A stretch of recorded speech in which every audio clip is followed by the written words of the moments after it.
అసలు ఎందుకు నామినేషన్ వేయాల్సి వచ్చింది అంటే మీ స్పందన ఏంటి? మేడం, నాకున్న స్ఫూర్తి మా నాన్నతోనే.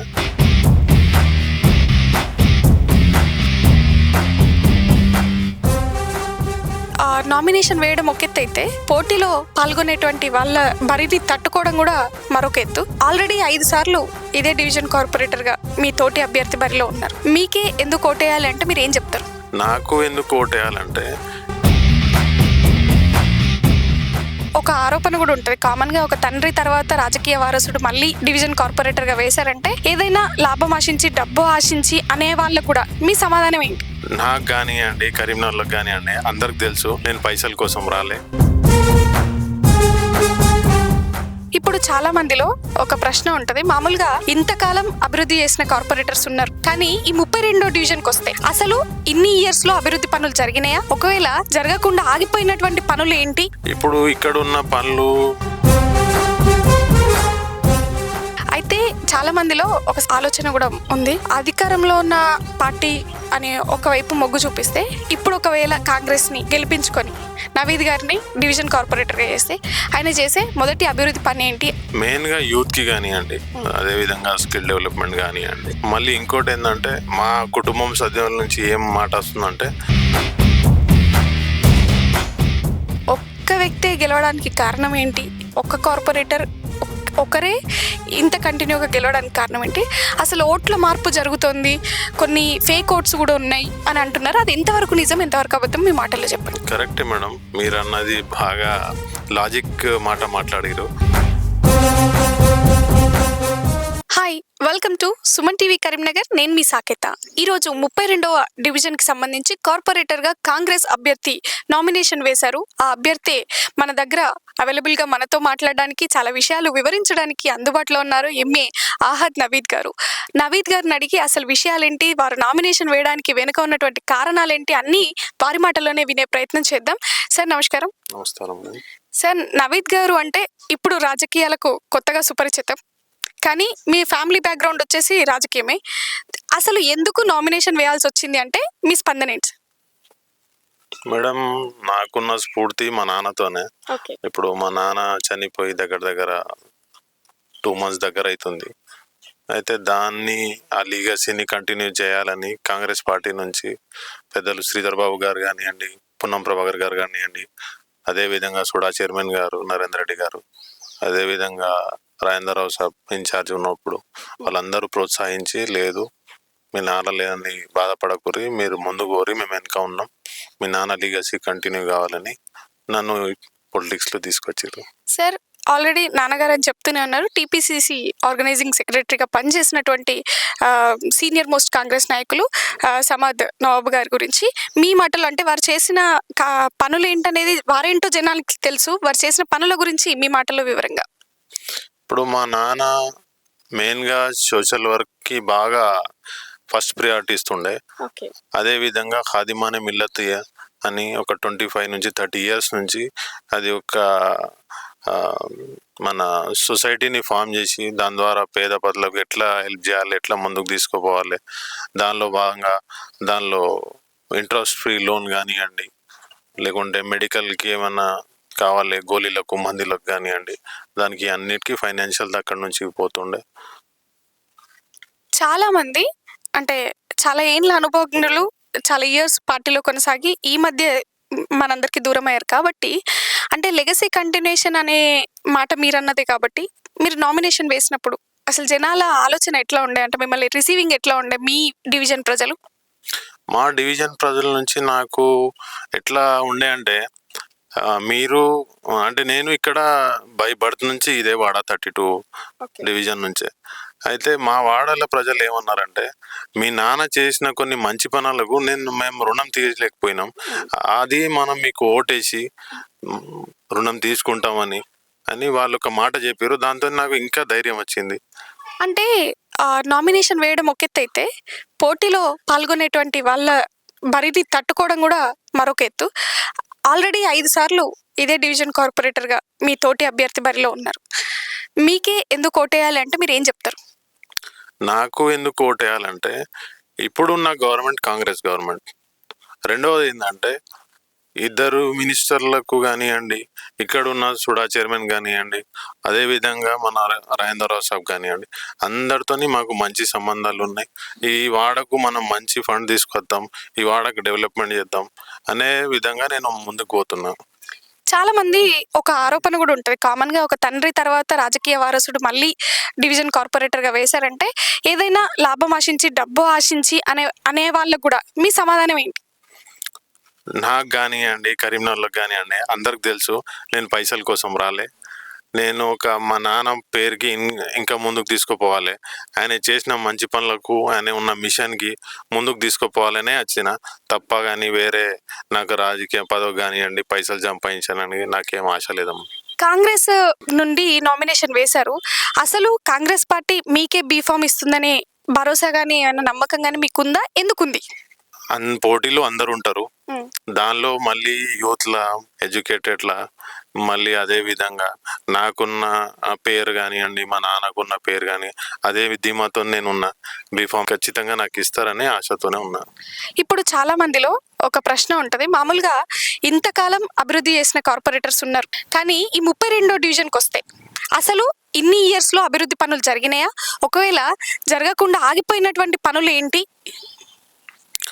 ఇప్పుడు ఇక్కడ ఉన్న పనులు మేడం, డ్రైనేజ్ కానివ్వండి, లేకుంటే నాలలు కానివ్వండి, మోరీలు కానివ్వండి, ఇవన్నీ ఇంకా దానికి ఎట్లా స్మార్ట్గా తీసుకుపోవాలి, దానికి ఎట్లా చేయాలి, ప్రతి గల్లీలో ఎల్ఈడి లైట్లు ఎట్లా పెట్టాలి, దానికి ఒకటి నేను వ్యూహరచన చేసిన. అదేవిధంగా ముందుకు తీసుకుపోతాను. ఇప్పుడు అదే ఓపెన్ చేస్తే బాగుండదని అనుకుంటున్నా. నాకున్న దానికి స్కెచ్ నేను తీసి పెట్టిన, ఎట్లా చేస్తే బాగుంటుందని. ఓకే, అంటే ఈ యొక్క ప్రాంతంలో ఎల్ఈడి లైట్లు ఇవన్నీ చూడాలి అంటే నవీద్ గారు గెలవాలన్నమాట. ప్రజల మీద నమ్మకం ఉంది కాబట్టే నేను అదే విధంగా దానికి ముందుకు తీసుకుపోతా అని అనుకుంటున్నా. అయితే చాలా మందిలో ఒక ఆలోచన కూడా ఉంది, అధికారంలో ఉన్న పార్టీ అని ఒకవైపు మొగ్గు చూపిస్తే, ఇప్పుడు ఒకవేళ కాంగ్రెస్ ని గెలిపించుకొని నవీద్ గారిని డివిజన్ కార్పొరేటర్ గా చేస్తే ఆయన చేసే మొదటి అభివృద్ధి పని ఏంటి అని జనాలకు ఒక ఆలోచన ఉంటుంది కదా, అదేమనుకుంటున్నారు మీరు? మెయిన్గా యూత్కి కానివ్వండి, అదేవిధంగా స్కిల్ డెవలప్మెంట్ కానివ్వండి. మళ్ళీ ఇంకోటి ఏంటంటే, మా కుటుంబం సభ్యుల నుంచి ఏం మాట వస్తుందంటే, ఇక్కడున్న వచ్చే వర్క్స్ కానివ్వండి, సివిల్ వర్క్స్ కానివ్వండి, లేకుంటే వేరే వేరే విధంగా అదే యూత్కి ఇచ్చేద్దాం, మాకు అవసరం లేదు బిడ్డ. ఎవరు మా కార్యకర్త కానీ, లేకుంటే మా వాడ నుంచి ఎవరైనా సివిల్ ఇంజనీర్స్ ఉంటే వాళ్ళకే మున్సిపల్ లైసెన్స్ కానీ, లేబర్ లైసెన్స్ ఇప్పించి ఆ టెండర్లు కూడా వాళ్ళకే అప్పచెప్దామని మాకు ఒక మంచి ఆలోచన ఉంది. అదే ముందుకు తీసుకుపోదామని అనుకుంటున్నాను. ఓకే, అంటే ఇప్పుడు మీరు ప్రచారం కోసం ఇంటింటికి గడప గడపకి వెళ్ళాల్సి వస్తుంది. అలాంటి సందర్భంలో మీరు ఈ మధ్య కాలంలో ఇప్పుడు మాకు వినిపిస్తున్నటువంటి విషయం ఏంటంటే యూత్ ఫాలోయింగ్ ఎక్కువ ఉంది. అలాగే మీరు మహిళల దగ్గరికి వెళ్ళినప్పుడు ఒక రెస్పాన్స్ ఏదైనా ధీమా ఇచ్చారా? అంటే మేము ఇది మహిళల కోసం ఇది చేస్తాము, లేకపోతే పిల్లల కోసం ఇది చేస్తాము, ఇట్లాంటి ఏమన్నా హామీలు ఇచ్చినారా? మేడం, మెయిన్ ఇక్కడ ఉన్న ప్రాబ్లం ఏమో స్కూల్ ఉండండి. అది ఒకటి దుర్గమ్మగడ్డ స్కూల్, అది పెండింగ్లో ఉన్నది. అది కాంగ్రెస్ గవర్నమెంట్ ఉంది.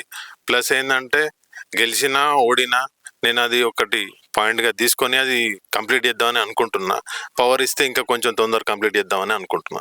ఓకే, అంటే ఈ సుమన్ టీవీ ద్వారా మీరు మీ యొక్క 32 డివిజన్ ప్రతి ఒక్క ఓటర్లకి ఏమైనా చెప్పదలుచుకుంటే మీ మాటల్లో. 32 డివిజన్ ప్రజలకు నేను కోరేది ఒకటే, మీకు అందరికి తెలుసు మా నాన్న ఎవరు, మా నాన్న ఎక్కడి నుంచి వచ్చిండు, మా నాన్న ఎట్లా కరీంనగర్కి ఏమేమి సేవ చేసిర్రు, దానికి నిదర్శనం ఖాదిమానే మిల్లత్ ఉంది, అంజుమన్ తరహీ ఉర్దూ ఉన్నది, మళ్ళీ చింతకుంట ఈద్గా ఉన్నది, 4వది మన బైపాస్లో అఫ్జల్ బియాబాని, మళ్ళీ ఖిత్తే సాలిహీన్ గ్రేవ్ యార్డ్ ఉంది. ఇవన్నీ ఒక జీవితం సరిపోదు ఇవన్నీ చేయడానికి, గవర్నమెంట్తో కొట్లాడి చేసి. రెండవది ఏంటంటే ఆ చింతకుంట ఈద్గా జాగా కూడా అప్పుడు ఇచ్చింది కూడా కాంగ్రెస్ గవర్నమెంటే. మళ్ళీ ఇప్పుడు అఫ్జల్ బియాబాని ఆ మస్జిద్ కానీ, గ్రేవ్ యార్డ్ కానీ అది కూడా కాంగ్రెస్ హయాంలోనే అది కూడా అప్పుడే స్టార్ట్ చేసిర్రు. అది కూడా ముందుగా అన్ని గవర్నమెంట్స్తో కొట్లాడి నానా చేసి అది ఇవాళ ఈ స్టేజ్కి తీసుకొచ్చారు. అయితే నవీద్ గారు, ఒక విషయం ఏంటంటే చాలా మంది ఒక్క వ్యక్తే గెలవడానికి కారణం ఏంటి, ఒక్క కార్పొరేటర్ ఒకరే ఇంత కంటిన్యూగా గెలవడానికి కారణం ఏంటి, అసలు ఓట్ల మార్పు జరుగుతుంది, కొన్ని ఫేక్ ఓట్స్ కూడా ఉన్నాయి అని అంటున్నారు. అది ఎంతవరకు నిజం, ఎంతవరకు అబద్ధం, మీ మాటల్లో చెప్పండి. కరెక్టే మేడం, మీరు అన్నది బాగా లాజిక్ మాట మాట్లాడారు. ఇప్పుడు ఉన్న పరిస్థితుల్లో మేము ఒక్కొక్క ఇంటి నుంచి ఓటు చూస్తే 130, 65, అసలు అక్కడ పోతే మీకు షెడ్ కూడా కనబడదు. ఓకే. పాత ఇల్లు అది మన ఉర్దూలో కవేలీలు అంటాం, అది కూడా లేవు. దాని మీద 69 ఓట్లు ఉన్నాయి. అయితే ఈ బోగస్ ఓట్లతోని ఇవన్నీ చేసి, అంటే ఇవన్నీ పక్కకు పెట్టి నేను మా డివిజన్ ప్రజలకు కోరేది ఒకటే, ఫేర్ ఎలక్షన్ చేద్దాం, ముందుకు తీసుకుపోదాం.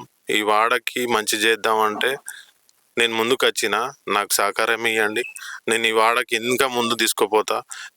మొత్తం 66 డివిజన్ల ఈ వాడతోని పోటీ పడాలని అట్లా స్థాయికి నేను తీసుకుపోతా ఈ డివిజన్కి. అలాగే మీరన్న ఇందాక ఒక సందర్భంలో ఓటింగ్ లిస్ట్ ప్రాపర్గా లేదు, ఒక దగ్గర నుంచి 60 ఓట్లు అట్లా మాట్లాడారు కదా. సో ఇప్పుడు మీరు ఇన్ని రోజులు మీరు ఒక ఓటరు, ఇప్పుడు మీరు ఒక అభ్యర్థి కాబట్టి ఒక అభ్యర్థిగా మీరు ఎలక్షన్లో ఎలాంటి జాగ్రత్తలు తీసుకుంటున్నారు? ఈ ఫేక్ ఓట్లు అటు ఇటు మిస్ఫైర్ కాకుండా, పడకుండా, ఇట్లాంటి బోగస్ ఓట్లలో మీ యొక్క జాగ్రత్తలు ఎలా తీసుకోబోతున్నారు, ఎట్లా ముందటికి వెళ్ళబోతున్నారు?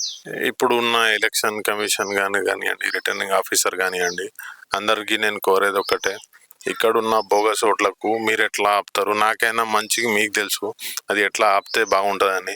గవర్నమెంట్ దీని మీద దృష్టి పెట్టి మా వాడకి బోగస్ ఓట్లు ఎట్లా ఆపాలని మీరే వివరచన చేసి దానికి ఎట్లా ఆపుతారు, అది మళ్ళీ రిపీట్ కాకుండా ఎట్లా చూస్తారు నేను రిక్వెస్ట్ చేస్తున్నాను. మళ్ళీ మా గవర్నమెంట్ నుంచి కానివ్వండి, పోలీస్ నుంచి కానివ్వండి, రిటర్నింగ్ ఆఫీసర్ కానివ్వండి, ఎలక్షన్ కమిషన్ నుంచి అందరి దగ్గర నుంచి మనకు కోరేది ఒకటే, మాకు ఈ బోగస్ ఓట్లు ఆపాలి, మా వాడ నుంచి బోగస్ ఓట్లు డిలీట్ చేయాలి, మళ్ళీ రిపీట్ కాకుండా చూడాలని నేను మీకు రిక్వెస్ట్ చేస్తున్నాను. Thank you sir. చాలా అద్భుతమైన విషయాలు మీ నాన్నగారి గురించి, అలాగే మీ గురించి, మీ నామినేషన్ గురించి ప్రతి ఒక్కటి కూడా వివరంగా సుమన్ టీవీ ప్రేక్షకులకు చెప్పినందుకు thank you so much sir. చూశారు కదా, ఈరోజు ఎంఏ అహాద్ నవీద్ గారి ఒక నామినేషన్ వెనుక ఉన్నటువంటి కారణాలు, వారు గెలుస్తానన్న భరోసా, అలాగే కాంగ్రెస్ తనకే టికెట్ ఇస్తుంది అనే నమ్మకం వారి మాటల్లో స్పష్టంగా తెలుస్తుంది. మరొక వీడియోతో మళ్ళీ కలుద్దాం. Stay tune, Suman TV Karimnagar. Thank you. మనమైతే ఇప్పుడు 32వ డివిజన్కి సంబంధించిన ఈ వార్డులో ఉన్నాము. అసలు ఇక్కడ అడిగే జనాల నాడి ఎలా ఉందో తెలుసుకునే ప్రయత్నం అయితే చేద్దాం. నమస్తే సార్. నమస్కారం మేడం. మీ పేరు? నా పేరు మొహమ్మద్ చాంద్ పాషా అండి. సార్, ఇప్పుడు ఈ 32వ వార్డుకి సంబంధించి ఎక్కడ పేరు వినిపిస్తున్నా కూడా అహాద్ నవీద్ గారి పేరు వినిపిస్తుంది. అసలు ఎందుకు జనాలు అటువైపు ఉన్నారు, లేకపోతే మీ ఓటు ఎటువైపు, అంటే మీ సపోర్ట్ అనేది ఎటువైపు ఉంది అని అంటే మీరు ఏం చెప్తారు? తప్పకుండా మేడం, అందులో ఆలోచించవలసిన విషయం ఏం లేదు. అహాద్ నవీద్ అనే వ్యక్తి ఒక మంచి చదువుకున్న వ్యక్తి, నాలెడ్జ్ గల వ్యక్తి. వాళ్ళ నాన్న సమద్ నవాబ్ కూడా మంచి పేరున్న వ్యక్తి. అతను ఒక సోషల్ యాక్టివిస్ట్గా చిన్న పొజిషన్ నుండి కాంగ్రెస్ పార్టీలో తన రాజకీయ ప్రస్థానం మొదలుపెట్టారు. గత 30 ఏండ్లుగా తను పార్టీకి మరియు ఈ వాడ కోసం మరియు ఈ కరీంనగర్ డిస్టిక్ కోసం చాలా చేశారు. అహర్నిశలు పాటుపడి ఎంతో కృషి చేసి ఒక లెవెల్కి వచ్చే మోపుకే అతను దురదృష్టవశాత్తు చనిపోవడం జరిగింది. అతని నాన్నకున్న పలుకుబడి, అతను చేసిన మంచి పనులు తప్పకుండా అహాద్ నవీద్ గారిని గెలిపించి మేము అతని ఆత్మకు శాంతి చేకూరేలా మేము చేస్తామని చాలా మేము కంకణం కట్టుకున్నాం మేడం.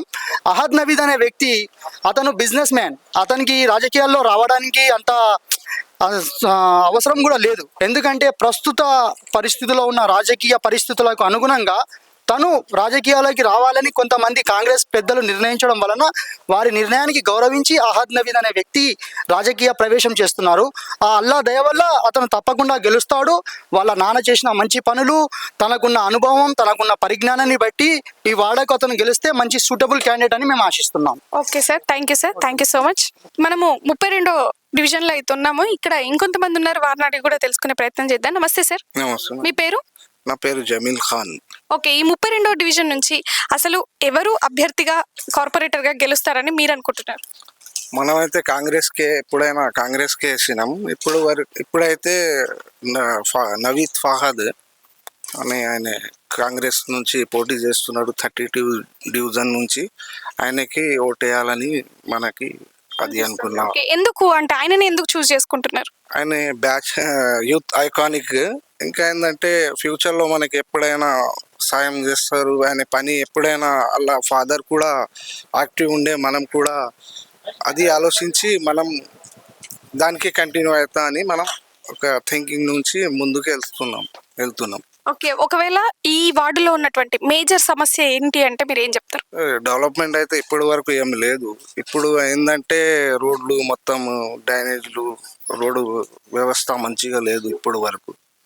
అది డెవలప్ కావాలని స్మార్ట్ సిటీలో అంతా వచ్చి మనకి జరిగేది పనిది ఏం లేదు ఇప్పటి వరకు. ఇప్పుడు మనకి మంచి జరుగుతానని మనం కోరుకుంటాం. Thank you sir, thank you so much. Sir నమస్కారం, నమస్కారం మీ మేడం. పేరేంటి? నా పేరు మొహమ్మద్ బషీరుద్దీన్. సార్ ఇప్పుడు 32వ డివిజన్లో ఎవరు కార్పొరేటర్గా గెలుస్తారని మీరు అనుకుంటున్నారు? ఇక్కడ మేడం 3 పార్టీలు ఉన్నాయి మేడం.